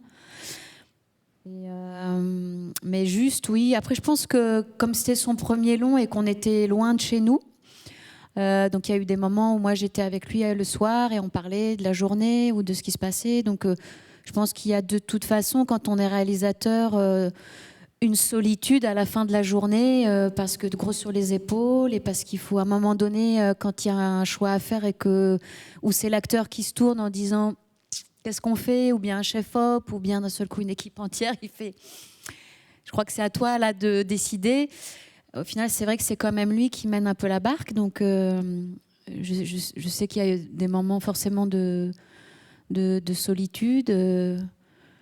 Et pareil aussi parce que c'est le premier long métrage. Mais c'est assez beau aussi parce que tout le monde le sait, ça. Donc, moi, je sais que par exemple, j'ai plus fait du théâtre que de l'image. Donc, du coup, je peux ressentir ça tout de suite. Et il y a quelque chose qui circule, on s'aide les uns les autres et on crée, quoi. En fait, on est tous là pour essayer de faire un film, raconter une histoire. Donc j'espère que ça n'a pas été trop difficile pour lui. Mais il n'est pas là pour le dire. Alors Charlène Favier, avec son film Slalom, elle a eu des conditions de tournage quand même assez tendues, à la montagne, voilà. Mais vous aussi, parce que vous tournez quand même avec des sauterelles. Donc, comment ça s'est passé, ça ? C'était quand même une expérience singulière. Oui, après, franchement, c'était pas si hostile que ça. Aussi, parce que de toute façon, après, ça a été rajouté avec des effets. Mais effectivement, on a tourné avec plein de sauterelles. Mais bizarrement, en fait, ce qui était très étrange, donc on était dans un décor unique. Et l'été, là où on tournait, en fait, de vraies sauterelles venaient de partout, envahir dans la maison, dans nos habits. Donc, en fait, c'est qu'au bout d'un moment, il y avait quand même un truc un petit peu... mimétique. Ouais, un peu étrange. Au bout d'un mois et demi de tournage, on n'en pouvait plus, mais pas celle du tournage, qui était les autres enfermées dans des boîtes et tout ça. Il y avait un éleveur. Mais ouais, petit à petit, toutes les autres qui prenaient du terrain... Le lieu de tournage avait été choisi pour ça ou... Non, la nature, en fait. Après, quand on est parisien et qu'on sort de Paris, on se rend compte que la nature continue de... Non, des sauterelles, mais des sauterelles assez... pas les petites sauterelles vertes qui volent, vraiment, des bêtes qui se mettaient partout dans la maison. Voilà, parce que c'était une maison abandonnée, mais les gens du village nous disaient, ah oui, mais tous les ans, c'est à la même époque... Bien sûr, il y a des sauterelles. Et donc, c'était plus ça qui était rigolo, en fait. C'est qu'on était plus embêtés par la vraie vie que celle que celle maîtrisée du tournage. Du tournage. Et non, mais après aussi, quand on est comédien, on se rend compte moi, j'avais beaucoup plus peur de l'incendie, parce que je suis pas très à l'aise avec le feu et en fait, il y a ce truc assez fou qui se passe qu'à Action, on fait des trucs, on réfléchit plus, je crois. Il y a l'adrénaline. Et donc après, on a tourné la scène. Voilà, on nous avait dit, on ne peut pas savoir en combien de temps ça va flamber. Donc on avait répété toute la journée. Et puis le moment venu, on nous a dit c'est entre 4 et 8 minutes. Et on verra. Et Action, c'est parti. Et moi, je me rendais compte, plus ça allait, plus je me rapprochais du feu. Et à un moment donné, j'étais vraiment pas loin et je me suis dit, mais jamais dans la vie, j'aurais fait un truc pareil. Donc pareil pour les sauterelles, pareil pour le lac gelé. On le fait parce qu'à Action, on réfléchit plus, je crois. On est ailleurs. Oui, puis il y a l'émulation, il y a aussi comment dire, l'influence collective. Bien sûr, C'est-à-dire, si soit on fait pas le job, ça fout tout le travail des autres par terre. Il y a ça aussi. Oui, oui. D'ailleurs, il y avait Juste qui hurlait dans son mégaphone. Après, il avait plus de voix, mais il hurlait pour nous dire on repart. Parce qu'il fallait que toute l'équipe reparte pour qu'on profite qu'il y avait encore de quoi ça flambait encore et d'user le truc jusqu'au bout et refaire et refaire. Et oui, c'était galvanisant, quoi. Enfin, je crois que lui, il était là pour emmener tout le monde. Mais ouais, bien sûr, il y a toute une équipe. C'est beau. Il y avait une autre phase que j'avais adorée, c'était les repérages aussi. C'est là où j'ai vraiment pris du plaisir. Bon, déjà parce que j'ai l'impression qu'à chaque fois que je disais oui, c'est pour le repérage d'un film, j'ai l'impression de montrer ma plaque d'inspecteur et d'avoir le droit en fait de parler parce qu'à l'écriture en fait on est libre de parler de ce qu'on veut et après dans les repérages on est libre d'aller confronter les vrais gens. Et je trouve ça chouette, quoi. C'est comme un permis d'aller voir derrière comment ça se passe dans n'importe quel métier. Voilà. Ça, j'ai trouvé ça super. Je me suis dit que j'allais faire un effort au moment de l'écriture pour écrire des trucs plus intéressants, pour ensuite me retrouver en phase de tournage à aller vers des endroits qui m'intéressaient davantage. Parce que sur les conditions, à un moment, je me suis retrouvé dans un squat insalubre. Je me dis mais pourquoi j'ai écrit ça, putain, parce que vraiment quelle mauvaise idée. Voilà, ça c'est un truc qui m'a marqué sur le plateau. Alors, je me suis dit mais pourquoi j'ai écrit cette histoire avec ce truc glauque et ce squat et voilà, je me suis juré qu'au prochain scénario, ça commencerait, je sais pas, une plage, des gens en train de jouer au beach volley. Ça, il fait chaud. Je me souviens aussi quand on s'est retrouvés, parce que en fait après le tournage a été un petit peu décalé, donc finalement on est allé je crois jusqu'à mi-octobre et la scène du lac gelé était arrivée mi-octobre. Et pareil, tu sais quand t'es comédien que t'as lu le truc et tu fais ouais, bien sûr le lac gelé, ouais. Et puis le jour J arrive, t'es dans l'eau et tu fais non, c'est horrible. On écrit des trucs bizarres, hein, quand même. Alors, le dernier stade de l'aventure, c'est quand même la rencontre avec le public, hein, que le film rencontre le public. Et là, tous vos films sont un peu empêchés pour le moment par la pandémie de Covid et la crise sanitaire qu'elle a engendrée, cette pandémie. Néanmoins, les films ont quand même été vus par la presse. Donc on a commencé à en parler et puis ils ont commencé leur carrière en festival. Mais cette rencontre avec le public n'a pas encore eu lieu. Et je voulais vous interroger sur la manière dont vous, évidemment, vous vivez ça. Mais aussi, vous vivez ça pas tout seul, vous vivez ça avec l'équipe, avec les producteurs, les distributeurs. Et comment ça se passait en ce moment? Alors pour Gagarine, on a fini le montage en février, juste avant le premier confinement, et donc à temps pour l'envoyer à Cannes de l'année dernière, fin de 2020. Et puis, on ne savait pas encore qu'il n'allait pas vraiment avoir de Cannes, mais en tout cas, on a eu la nouvelle pendant le confinement que le film allait été choisi dans la sélection. Donc, on était fous de joie. On est sortis de chez nous en criant, parce qu'il n'y avait personne avec qui vraiment partager la bonne nouvelle. Mais on était hyper heureux. Et puis, bon, finalement, du coup, on a appris que ça n'allait pas vraiment avoir lieu, mais qu'il y avait ce label, donc Cannes 2020. Et en fait, nous, ce label, malgré la frustration de ne pas avoir eu un festival et tout, il a été hyper utile et on se sent chanceux parce que, en fait, il y a eu le marché du film à Cannes et Gagarine, il a été vendu dans plein de pays d'un coup. Aujourd'hui, je crois qu'il est vendu dans plus de 60 pays et pour nous, c'est génial de se dire qu'il va être vu dans autant d'endroits. Et donc, la sortie du film, nous, elle était prévue le 18 novembre.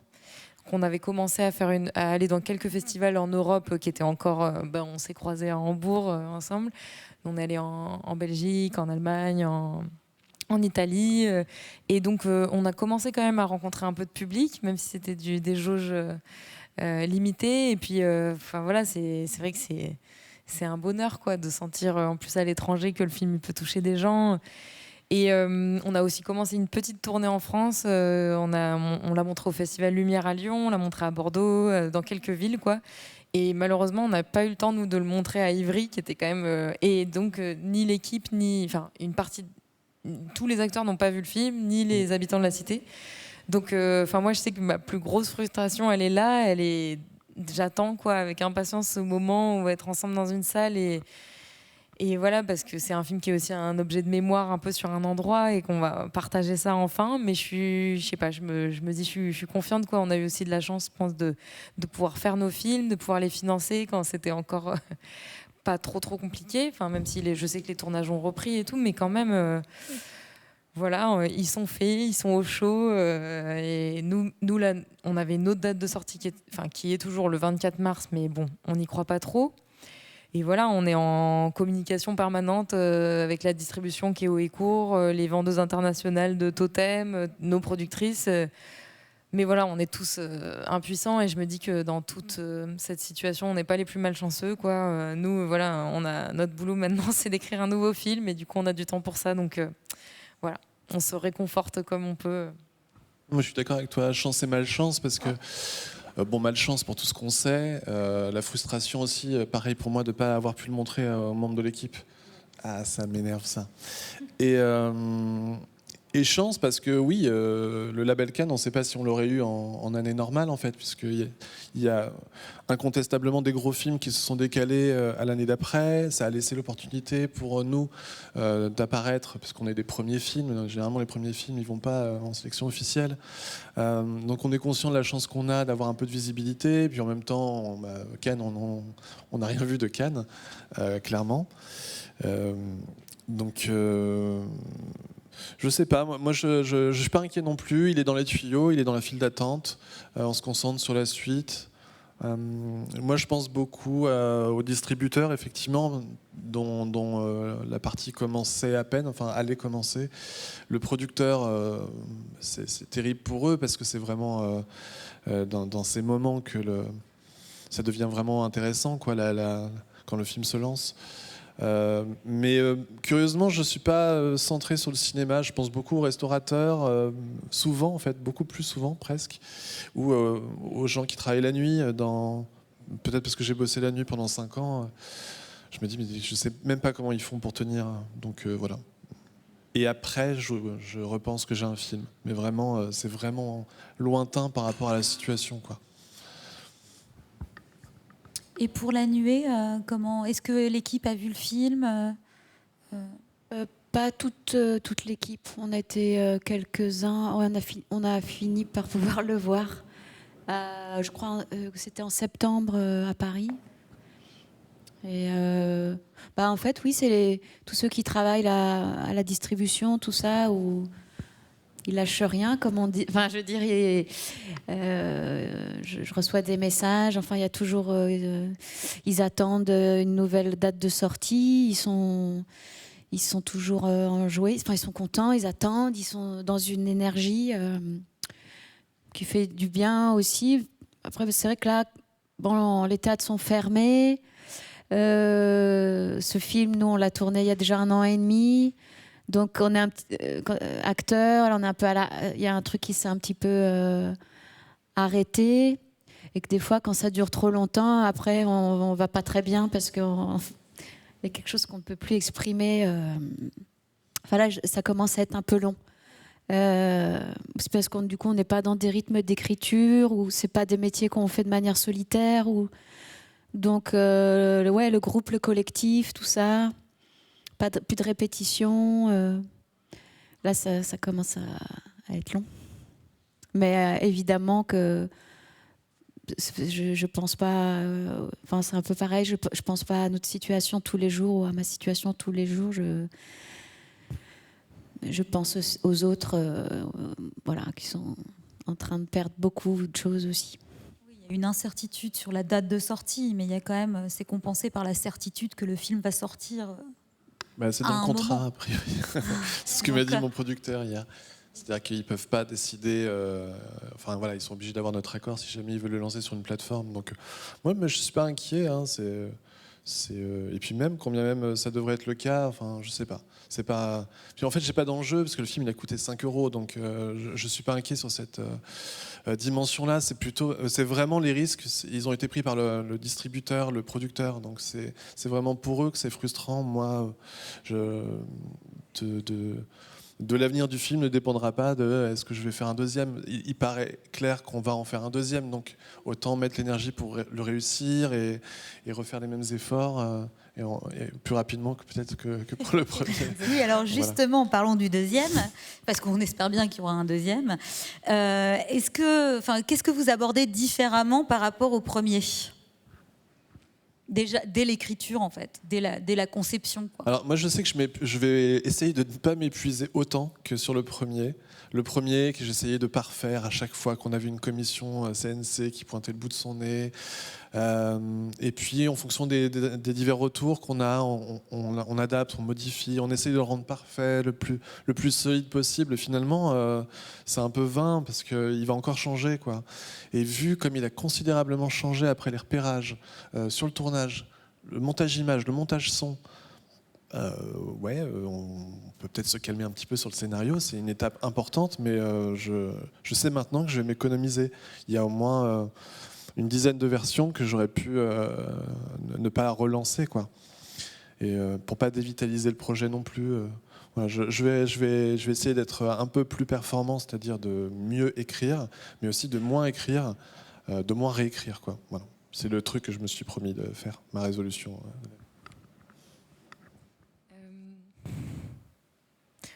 Pour nous, je pense que ça rejoint un peu ce que tu dis, mais on s'est dit qu'on ferait plus rapidement appel à un co-scénariste ou une co-scénariste, parce que vraiment tout ce qui peut faire avancer l'écriture et nous aider à exprimer des choses, on prend, quoi. On est moins... parce que c'est vrai que je pense que quand on écrit un premier film, je sais pas, on a l'impression qu'on doit tout faire tout seul, qu'on doit le pondre, le truc tout seul, et que... Non, c'est vrai que... c'est un peu un truc d'égo, quoi, peut-être. Et puis en tout cas, nous, on était. Toi, t'as pas eu de co-scénariste finalement? Non, j'ai eu une collaboration à un moment. J'ai eu Rebecca Zotowski qui est venue, mais très en amont, me donner des petits conseils. Puis au bout d'un moment, elle m'a dit vas-y, écris-le tout seul. Tu es autiste. Non, mais elle a été. Je pense qu'on s'était un petit peu épuisé, donc elle me commandait des scènes, je lui écrivais, on voyait bien que ça n'allait pas dans le projet, et c'était un challenge intéressant. Non, mais ce que je comprends, en fait, c'est vrai que le premier, on a l'impression que c'est très intime, trop pour le partager avec quelqu'un d'inconnu. Alors en vrai, ça va. Oui, puis il y a plein de manières de travailler avec quelqu'un, et ça, ça peut être... par exemple, Benjamin, il écrivait pas forcément directement, c'est juste qu'on parlait beaucoup et on lui faisait lire, on avait un retour. Parce que nous, même si on est deux, en fait, on est rapidement plus qu'une personne presque, et on a besoin d'un miroir, quoi, de quelqu'un qui soit un peu plus frais par rapport à l'histoire. Non, voilà, il y a ça, vraiment, je pense... parce que je sais pas, j'ai rencontré beaucoup de producteurs ou même d'amis qui sont en train d'écrire des auteurs qui rechignent pas mal à travailler. Et je dis pas que c'est pas bien, hein, mais en tout cas, je pense que nous, on s'est détendu avec ça. Et puis essayer d'écrire plus vite et de pas trop se disperser dans trop d'autres projets. C'est déjà le cas complètement. En même temps, faut vivre plein des choses, hein, pour écrire. Moi, je me dis, je sais pas, chacun ses moteurs, mais c'est nous, pour nous en tout cas, des rencontres, et d'ailleurs nous, là, le prochain film qu'on écrit, il va être ancré dans un territoire. Et ce qui est le plus dur pour nous en ce moment, c'est d'écrire une histoire éloignée du monde. Sans pouvoir y aller. Mais en même temps, c'est un bon exercice parce que ça permet d'affiner un peu ce qu'on veut dire et d'aller chercher à l'intérieur de soi. Mais c'est un peu... Ça, c'est un peu dur. Pour revenir sur la rapidité d'écriture, je prêche pour ma paroisse, mais être accompagné, ça permet aussi d'écrire plus vite. Faut rencontrer les bonnes personnes, quoi. C'est vrai qu'on sous-estime la bienveillance des auteurs entre eux. Voilà. Moi j'aime bien écrire seul, donc mais le faire lire en tout cas c'est super chouette, avoir quelqu'un pour t'encadrer, ou même des producteurs qui ont la fibre, qui ressentent bien le récit, la narration. Ouais. Après, moi je sais qu'aussi on a mis du temps à travailler avec quelqu'un d'autre parce qu'on avait peur d'être formaté, qu'on nous formate l'écriture. Et donc pour contredire un tout petit peu ça, je pense aussi que pour partager son écriture, faut être à un stade où on se sent prêt, on se sent assez solide peut-être quelque part, même si l'idée elle n'est pas encore très claire, pour faire appel à quelqu'un. Parce que c'est dur aussi parfois d'avoir trop de retours sur ce qu'on a écrit alors qu'on est encore un peu fragile. Et je trouve qu'il faut bien choisir quand même les gens qui nous font des retours. C'est assez vite déstabilisant. Quand Moi, c'était proche de toi, c'était pas être formaté, c'était le point de vue. Je me disais que c'est ce qui faisait la spécificité d'un projet ou d'un metteur en scène. Donc j'avais mon point de vue, j'avais peur qu'il soit dénaturé du fait même de le partager avec quelqu'un d'autre. Or, en fait, c'est positif si c'est la volonté, mais c'est vrai que, en tout cas, je pense que ce projet-là ne vaut rien, c'était important que je le porte seul, etc. Maintenant, je suis ouvert à la collaboration. Mais sur celui-ci, je pense que c'était un truc très ancré et qu'il était de bon ton que je termine seul, quoi. Voilà. Mais ça dépend aussi de la nature des projets. Je pense qu'il y en a pour qui c'est plus ou moins évident, quoi. Et aussi puisqu'il y a des gens sûrement qui passent du court au long, pour pas que ça fasse trop peur, je pense que c'est vrai que ça ressemble quand même. On peut vraiment se dire qu'on va travailler de la même manière pour pas que ce soit trop effrayant. Et peut-être même avec les mêmes gens avec qui on a fait les cours. Et voilà, c'est juste que tout s'étend, le temps, l'équipe, mais ou pas d'ailleurs. Mais ouais. Et Suliane, vous, ça vous est arrivé de participer à la réécriture d'un personnage, par exemple, avec le réalisateur ou... Par exemple, il y a une série que j'ai tournée qui s'appelle Zone Blanche, où là, oui, j'ai... Mais après, c'était une série, alors c'est des personnages qui se développent sur tellement d'épisodes et sur la longueur, ce qui fait qu'à un moment donné, en fait, je sais pas que ça sort tout seul, mais il y a quelque chose qui... Donc j'ai réécrit des dialogues, oui, mais après les histoires, les scénarios, pas du tout. En plus, comme je viens du théâtre, je suis très respectueuse du texte. Je veux dire, d'ailleurs, j'apprends cette souplesse en tournant. Enfin voilà, j'aime beaucoup aussi passer de l'un à l'autre parce que c'est pas le même espace de liberté. Mais je suis très respectueuse de ceux qui écrivent, de ce qu'ils écrivent. Et donc non, je me suis pas aventurée à dire tu devrais. Et juste, Philippot, il était très, respectueux a priori de ce qui était écrit, et ensuite, peut-être il proposait il vous proposait de faire des choses un peu, des variations, ou est-ce qu'il restait sur le scénario et... On avait un vrai espace de liberté, mais en même temps, moi je proposais, je demandais si c'était possible, et puis en fait on parlait, et c'est en parlant qu'on se disait oui, bien sûr c'est mieux, oui, on enlève ça. Parfois ça se faisait tout seul et il se disait tu vois là, hop, accident, mais c'est bien, il faut qu'on l'enlève.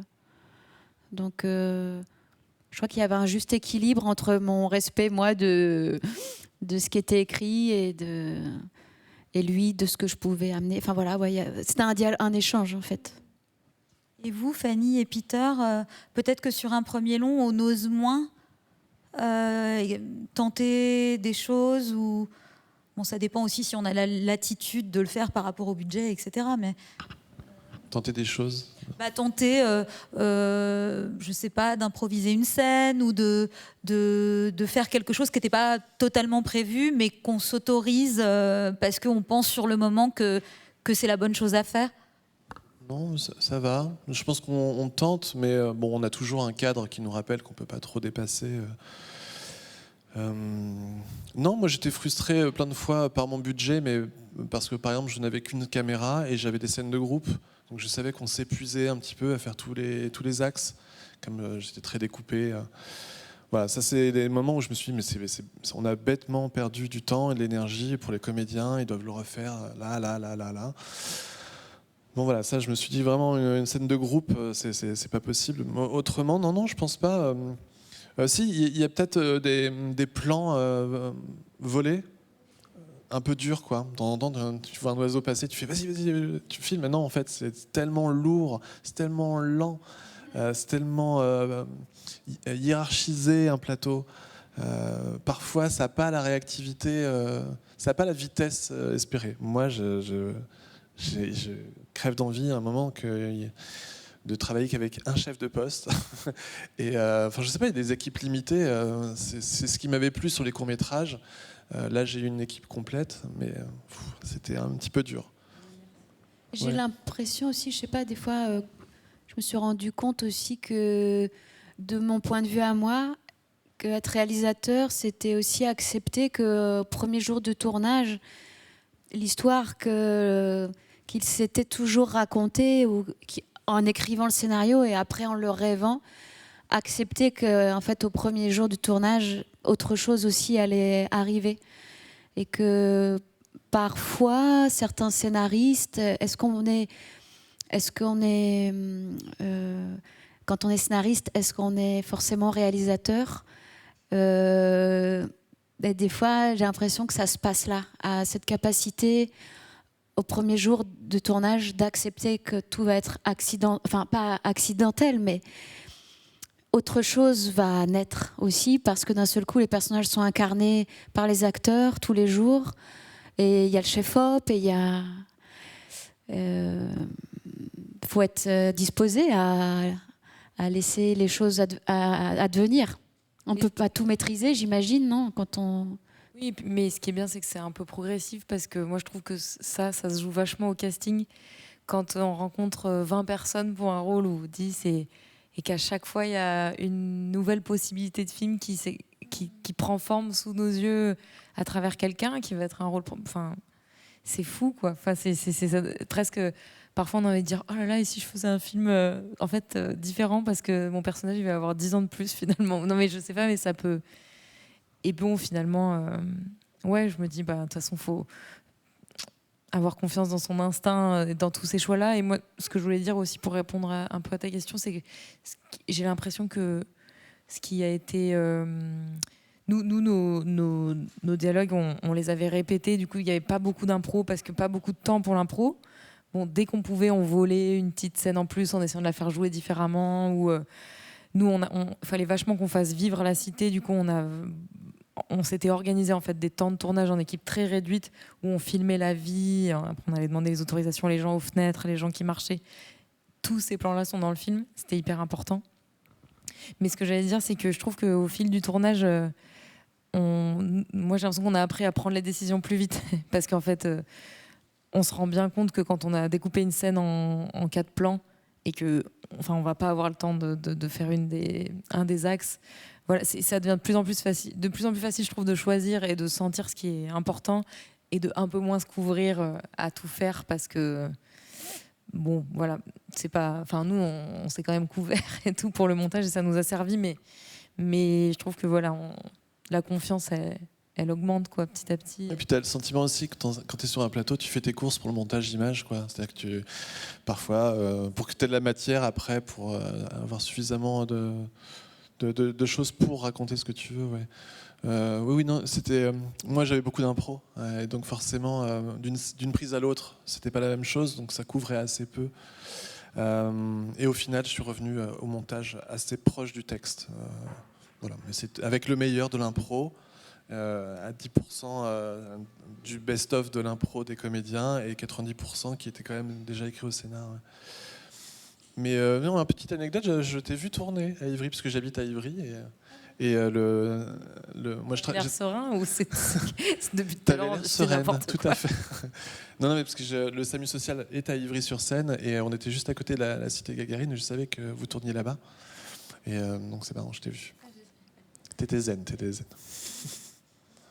Et est-ce que vous avez eu, on n'a pas parlé du montage, on n'a pas parlé de la post-prod, mais est-ce que vous avez eu des regrets ou des petits, des petits regrets quand vous étiez au montage par rapport à des choses que vous n'aviez pas pour différentes raisons, hein, mais Ah ouais, plein.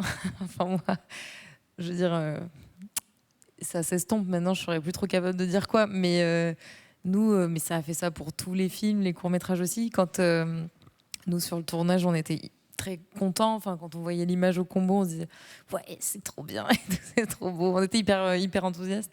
Et puis quand le monteur Daniel Darmon a fait le premier ours, et lui, il était plutôt content parce qu'il savait, il savait qu'il restait des mois de travail, mais nous, franchement, c'était horrible, vraiment horrible, quoi. Enfin, on se disait bon bah là, on abandonne, c'est pas possible. Parce qu'évidemment, il faut trouver le rythme, il y a du boulot, quoi. Mais du coup, bah oui, pendant tout le montage, je pense qu'on s'est dit, mais pourquoi on n'a pas fait ça? Pourquoi on a passé 2 heures à faire.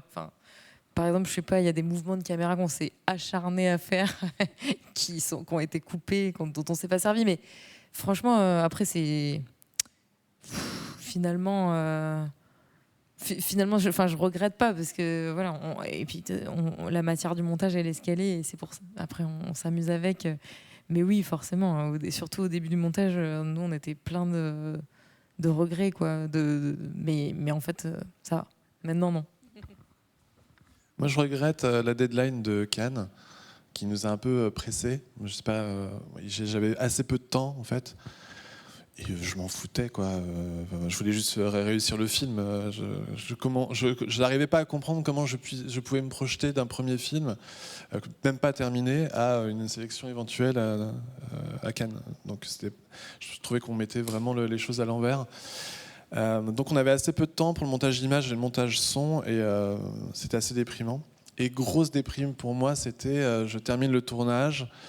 Il s'écoule une semaine où je fais le mort, hein, parce que vraiment j'ai plus de force. Et le montage image arrive, je vois l'ours et je déteste. Je déteste parce que pas de script. Donc il ne savait pas, le monteur, quelle prise prendre, lesquelles j'appréciais. Pas de script, c'est-à-dire tu n'as pas eu de script sur ton tournage? Non, j'ai pas eu de script. Je faisais moi-même office de... Voilà, petit budget. Et donc forcément, le monteur, il a fait ce qu'il pouvait, mais quand il a fait l'ours, il a pris ce qui semblait être dans le ton, et il est tombé un petit peu à côté, pas de sa faute, hein. Mais du coup, j'ai vu que les 2 semaines où il avait travaillé seul n'avaient pas servi à grand-chose, et que je ne m'attendais pas, après 5 semaines, enfin plusieurs semaines de tournage, à devoir me coltiner des semaines de montage dans le rush. Voilà. Voilà. Ça me fait penser, je crois que pendant la post-prod, moi, j'ai parlé à Bertrand Blier, qui était comme ça, par hasard, et il me disait, me faire un film, c'est facile. Moi, j'ai tourné, je crois qu'il parlait de Buffet froid, ou je sais plus. J'ai tourné en un soir, c'était monté, un truc comme ça, en 2 jours. J'étais là, ah ouais. Et effectivement, je pense qu'il y a des films qui se prêtent à des montages...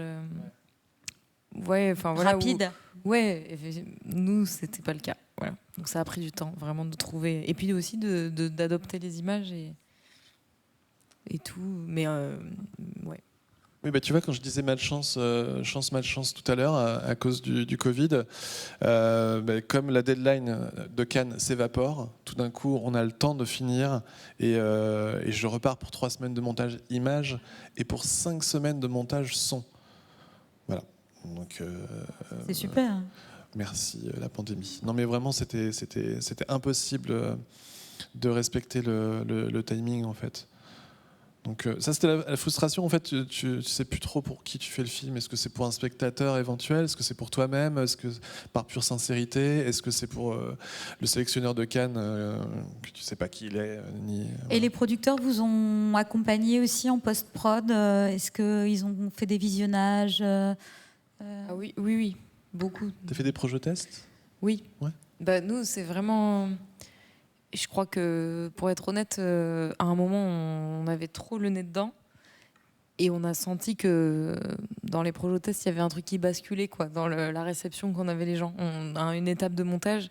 Et franchement, on a vraiment eu besoin du regard des gens, de gens de confiance, évidemment, dont on estimait la vie, pas n'importe qui, mais pour nous dire quoi, là ça va dans le bon sens et tout, parce qu'à un moment, nous, on était dans tous les sens un peu. Bon, après, ouais, franchement, c'est très important.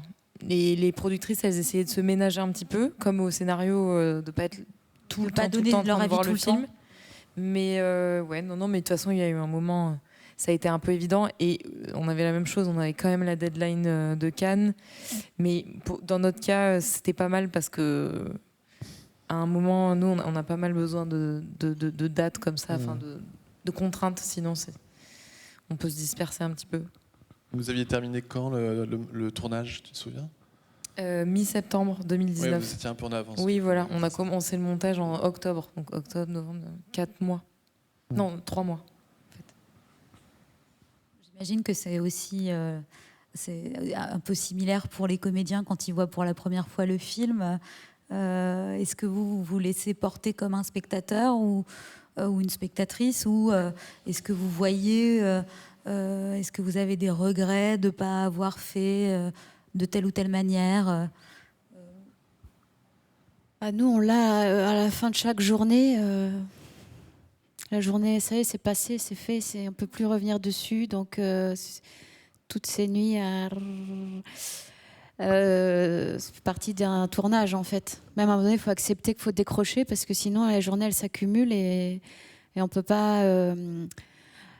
c'est pas qu'on accumule des frustrations, mais on a toujours la sensation que voilà, les prises, elles sont passées et qu'on ne peut pas revenir en arrière et pourquoi j'ai pas fait ça et ça et ça. En fait, ça travaille, quoi. Toujours. Alors après, oui, moi, je suis pas très à l'aise je n'aime pas me voir, mais là, je sais que la nuit, j'ai eu beaucoup de plaisir parce que il y avait Marie Narbonne, il y avait Raphaël. Enfin, c'était surtout regarder mes camarades, quoi. Ouais. Oui, puis c'est un rôle physique. Donc ça doit... Enfin, il y a quelque chose peut-être d'un peu surprenant et singulier, parce que c'est un rôle extrêmement physique, ce rôle. Ouais. Vous verrez. Mais en même temps, après, je sais que ce soit cette série Zone Blanche, où c'était des très longs tournages, c'était 6 mois de tournage, ou même La Nuée, où c'est vrai que j'étais aussi là tous les jours, en fait, sur le plateau. Et en fait, il y a un moment donné aussi, il y a un abandon. On est emporté par le rythme du tournage, et il y a quelque chose qui, je pense, se dépose sur les visages, sur nos corps.